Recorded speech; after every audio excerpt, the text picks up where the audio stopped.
So finally, the brand LG really taking care of their OLED displays right now, and yeah, I think a lot of people that have the OLED TVs from LG would like this news because it's really reported by World Hi-Fi that they have at least started repairing their OLED TVs in South Korea. That over 60,000 OLED TVs are getting new power boards.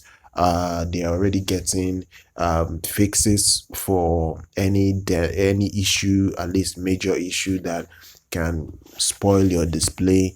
So LG right now is repairing a number of its OLED TVs in South Korea that are at risk of overheating due to power board failure. So this is more or less covering the power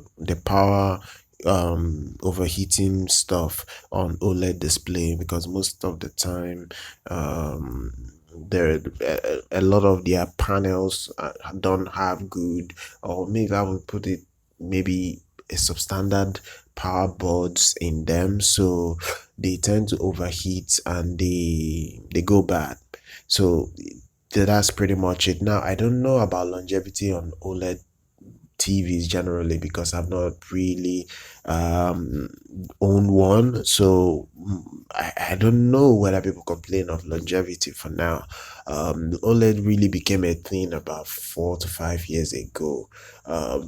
So right now I cannot say for a fact that OLED TVs can last for a very long time, but what I can say is that at least if you already have a faulty display with a bad board, you can at least get it back to LG and allow them to fix it up for you, especially if your TV is no longer working. I don't know how their shipping stuff works, but I think LG, they are very good. So that's pretty much what this news is pretty much saying about it. You cannot get your TVs fixed. They are now fixing it, but more or less pretty much limited to South Korea. But it is what it is, guys. That's pretty much it for the news. Be sure to follow us on social media, subscribe to our channel, like our content. I'll see you guys next time.